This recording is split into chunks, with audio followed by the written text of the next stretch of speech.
हमारी हर एक वीडियो का मोटिव होता है आप तक सही जानकारी पहुंचाना और एजुकेट करना सबको, लेकिन वो प्रॉब्लम वहाँ सॉल्व नहीं होती जहाँ पर आप लोग हमारा साथ नहीं देते।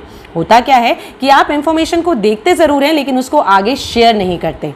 आई think so right to information हर किसी का हक है। अगर आप इस इंफॉर्मेशन को शेयर कर दें और ये जानकारी बाय चांस किसी ऐसे व्यक्ति तक पहुंच जाए जिसको वाकई में ही इसकी ज़रूरत है, तो सोचिए कि वो आपको कितनी दुआएं देगा। हमारी एक कोशिश होती है कि हम सही कंटेंट आप तक पहुंचाएं और आप अपना काम बखूबी कीजिए। इसके लिए मैं आपको रिक्वेस्ट करूंगी कि आप इस इंफॉर्मेशन को शेयर ज़रूर किया कीजिए एंड सब्सक्राइब वाला बटन ज़रूर दबाएं, साथ में जो बेल आइकन है उसको भी प्रेस करें ताकि हम जब भी इंफॉर्मेशन अपलोड करें तब आप तक वो पहुंच जाए। तो आज का टॉपिक है sickle cell anaemia. Friends, sickle cell anaemia क्या होता है? एनीमिया, आई एम श्योर आपने ये वर्ड सुना होगा, लेकिन सिकल सेल एनीमिया इसकी जानकारी शायद कम ही लोग रखते हैं। तो आज की वीडियो में हम जानेंगे what is sickle cell anaemia, इसके क्या कारण होते हैं, लक्षण क्या होते हैं, and obviously my part the treatment from the Ayurveda perspective.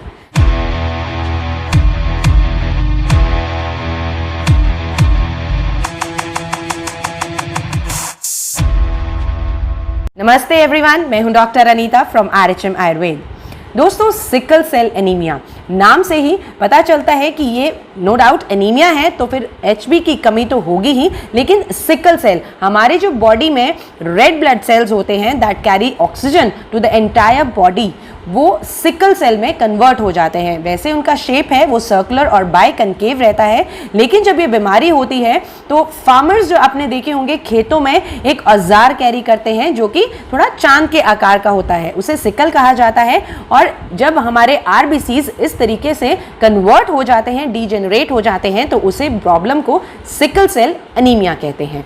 अब होता क्या है कि जब हमारे RBCs नॉर्मल अपनी शेप में सर्कुलर बाइकनकेव रहते हैं तो वो इजीली हमारे ब्लड वेसल से, कैपिलरी से फ्लो कर लेते हैं, लेकिन जब डीजेनरेट होके वो इस सिकल सेल में कन्वर्ट हो जाते हैं तो वो जगह जगह पर फंसते हैं, अड़ते हैं, जिसके कारण प्रॉपर फ्लो नहीं हो पाता, सर्कुलेशन में बाधा आती है और इसी के कारण इसके लक्षण उत्पन्न होते हैं। तो जानते हैं कि क्या लक्षण होते हैं सिकल सेल एनीमिया के।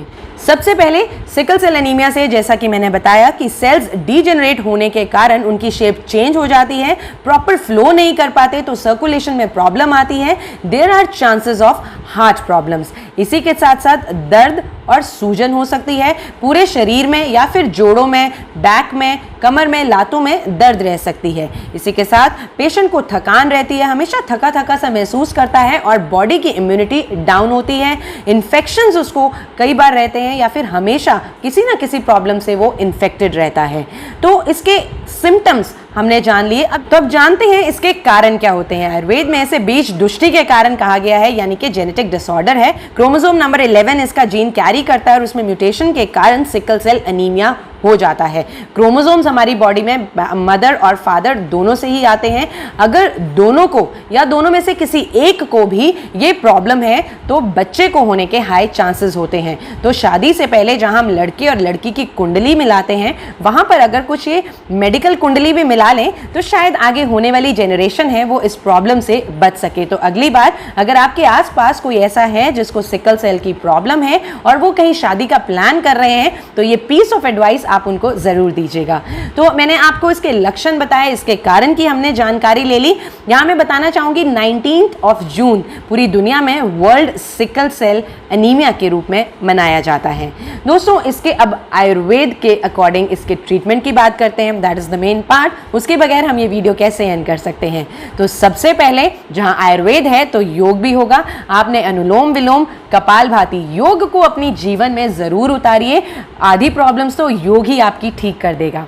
और बची हुई आयुर्वेद है जिसे हम सिर्फ बीमार व्यक्ति के लिए नहीं बल्कि स्वस्थ व्यक्ति के स्वास्थ्य को बनाए रखने के लिए भी इसका एक प्रयोजन जो है वो कहा गया है।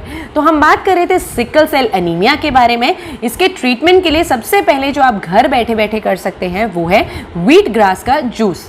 जौ के पानी का आप सेवन कीजिए, इससे बहुत आराम से आप घर पे भी लगा सकते हैं। एंड इसका सेवन करने से जहां पे आरबीसीज की इंप्रूवमेंट होती है शेप में, वहीं पर आप इन्फेक्शन से दूर रहेंगे, इम्यूनिटी बेटर होगी और शरीर में दर्द और सूजन जो है वो नहीं होगा। बिकॉज जब प्रोडक्शन आरबीसीज की बढ़ती है तो पूरे बॉडी में ब्लड और ऑक्सीजन की सप्लाई जो है वो ज़्यादा होती है। साथ ही आपको अपने डाइट में विटामिन और प्रोटीन्स ज़्यादा सेवन करने हैं, मैक्रो और माइक्रो दोनों proteins.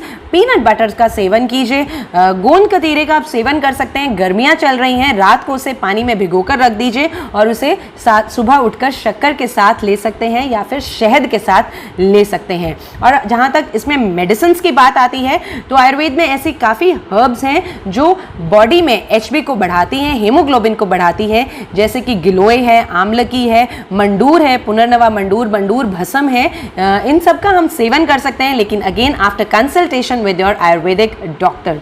Again I would say information को शेयर कीजिएगा और अगर इंफॉर्मेशन अच्छी लगी हो do support us with like and और किस बारे में आप जानकारी चाहते हैं कमेंट सेक्शन में ज़रूर लिखिएगा। नमस्कार।